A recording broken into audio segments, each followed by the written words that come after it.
Olá, querido, querida, boa tarde, graça e paz. Meu nome é Gremi, eu sou aqui de Teresópolis, aqui no Rio de Janeiro, e estou aqui para trazer uma palavra de Deus ao seu coração, que Deus falou comigo hoje, né, e gostaria de falar com você. A palavra de Deus em João capítulo 8, a partir do versículo 1 diz assim: Jesus, porém, foi para o Monte das Oliveiras. Ao amanhecer, ele apareceu novamente no templo, onde todo o povo se reuniu ao seu redor, e ele se assentou para ensiná-lo. Os mestres da lei e os fariseus trouxeram uma mulher surpreendida em adultério, fizeram-na ficar em pé diante de todos e disseram a Jesus: Mestre, esta mulher foi surpreendida em ato de adultério. Na lei de Moisés, nos ordena apedrejar tais mulheres. E o Senhor, o que diz? Eles estavam usando essa pergunta como armadilha a fim de terem uma base para acusá-lo. Mas Jesus inclinou-se e começou a escrever no chão com o dedo. Visto que continuavam a interrogá-lo, ele se levantou e lhes disse: Se algum de vocês estiver sem pecado, seja o primeiro a tirar a pedra nela. Inclinou-se novamente e continuou a escrever no chão. Os que ouviram foram saindo, um de cada vez, começando com os mais velhos. Jesus ficou só com a mulher, em pé diante dele. Então, Jesus pôs-se de pé e perguntou-lhe: Mulher, onde estão eles? Ninguém a condenou? E ela respondeu: Ninguém, Senhor. Então Jesus declarou: Então eu também não a condeno. Agora vá e abandone sua vida de pecado. Querido, querida, olha só, note uma coisa. Note que a palavra de Deus, ela nos traz tanta clareza a respeito do que Deus realmente tem para todos os seus, o seu grande amor e a sua bondade. Mas note também que a Bíblia, ela explica a própria Bíblia. Vamos observar um outro texto em Levítico, no capítulo de número 20, versículo de número 10. Diz assim: Se algum homem cometer adultério com a mulher de outro homem, com a mulher do seu próximo, tanto o adúltero quanto a adúltera terão que ser executados. Nota uma coisa, querido, quando levaram aquela mulher na presença de Jesus, levaram apenas a mulher, não levaram o homem junto. Subentende-se, né, que fizeram ali uma armação e aquela mulher, coitada, ficou sozinha e tiraram o homem de perto. Mas olha só, querido, olha só, querida, existem coisas na nossa vida que nós precisamos tomar muito cuidado. São 3 pontos que eu queria compartilhar com você. Sabe qual é o primeiro ponto? Eu queria compartilhar com você que a lei, ela serviria tanto para um quanto para o outro. A lei serviria tanto para condenar o homem, como para condenar a mulher que foi pega em ato de adultério. Não é? Porque ninguém adultera sozinho. Sempre tem que existir 2 pessoas.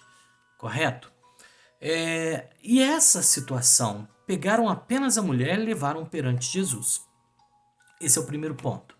O segundo ponto, que assim como os próprios religiosos, os escribas, fariseus e sacerdotes tentaram enganar Jesus e contradizê-lo com a própria lei, tá? E também a lei romana, o que essa lei dizia, assim nossa mente faz conosco.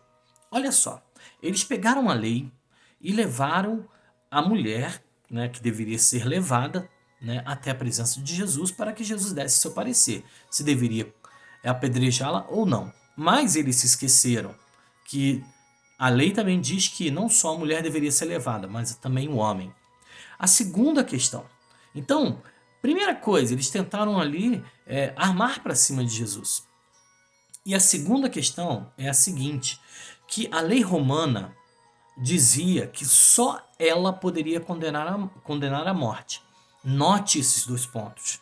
Primeiro ponto, eles queriam pegar Jesus, porque a lei judaica dizia que deveria ser apedrejado. mas eles não levaram o homem.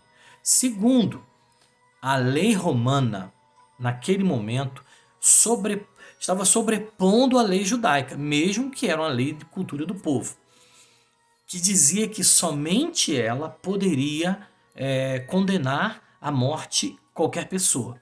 Por isso que lá os sacerdotes, quando levaram Jesus preso, levaram até a presença de Pilatos, para que Pilatos desse o parecer dele. Então, nota uma coisa. A lei estava dizendo uma coisa. Só que acima daquela lei, tá, também estava dizendo que somente os romanos poderiam condenar. Jesus sabia e conhecia o coração daqueles homens. Assim como Jesus conhece o meu coração e conhece também o seu coração. A nossa mente, ela faz isso conosco. Nós, na nossa superioridade, né, na nossa superioridade de julgamento, nós julgamos as pessoas e os atos das pessoas e às vezes esquecemos daquilo que nós praticamos. Quando Jesus disse para eles assim, olha, se aquele que não tem pecado atire a primeira pedra, sabe o que Jesus estava dizendo? Vocês são tão pecadores quanto essa mulher, porque essa mulher, ela está errada sim, mas vocês se esqueceram de trazer o homem junto. Ou mais, o que dá dentro do coração de vocês também condena vocês. O que está dentro da mente de vocês condena vocês também nas suas atitudes.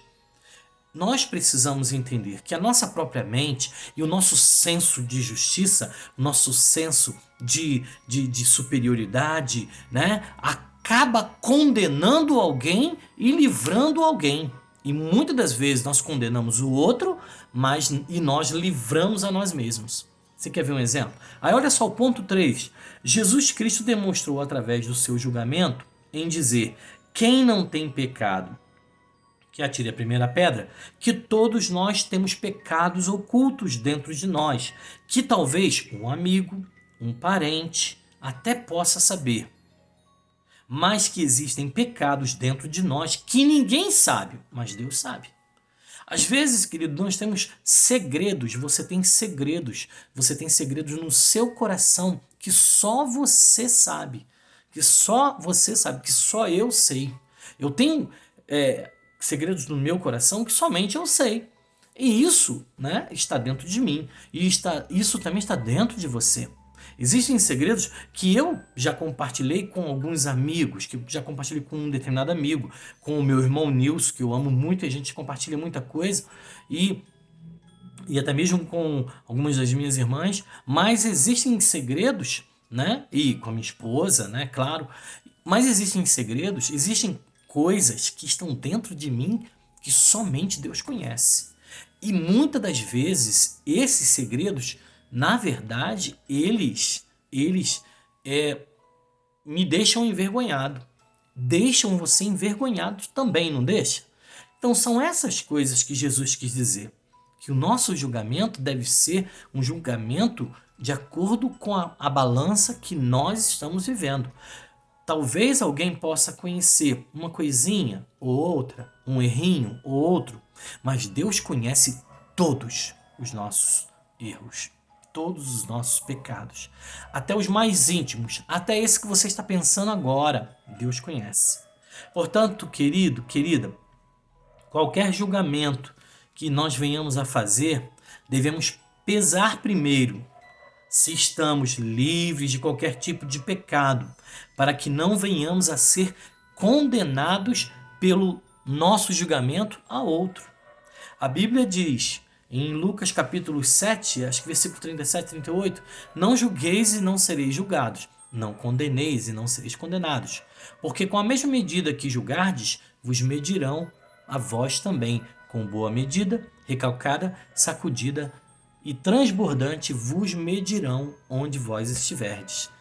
E também, 1 Coríntios capítulo 11, versículo 28, quando nós vamos participar da ceia, no caso, eu como evangélico, participar da ceia, né, com pão e com um cálice do suco de uva, né, e no caso dos irmãos católicos, quando vão participar da hóstia, Diz assim: examine-se, pois, o homem a si mesmo, e assim coma deste pão e beba deste cálice.